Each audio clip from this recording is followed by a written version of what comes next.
Well, I think in any one design fleet, a good start is absolutely critical so that you have clean air and that you can go where you want. The other boats need to get out of the way to get clean air, and they may not be sailing as optimally. So we had a 3-bullet day, which you can't get much better than that. Really enjoyed it. Competition's great, and we're having a blast. I've done several of these disabled events, including the Olympic trials, and I really find it quite refreshing and enabling and empowering to see so many people who are doing so much. And I always smile when I come to this type of an event. It's just, it's really wonderful.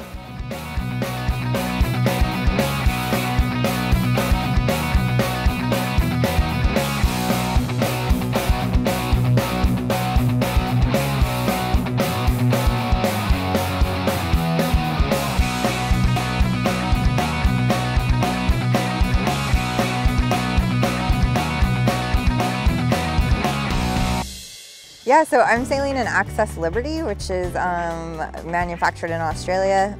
Access boats in general are designed to be really universally accessible to people. It's not really specific to people with disabilities, although there's a large contingent of people with disabilities sailing them.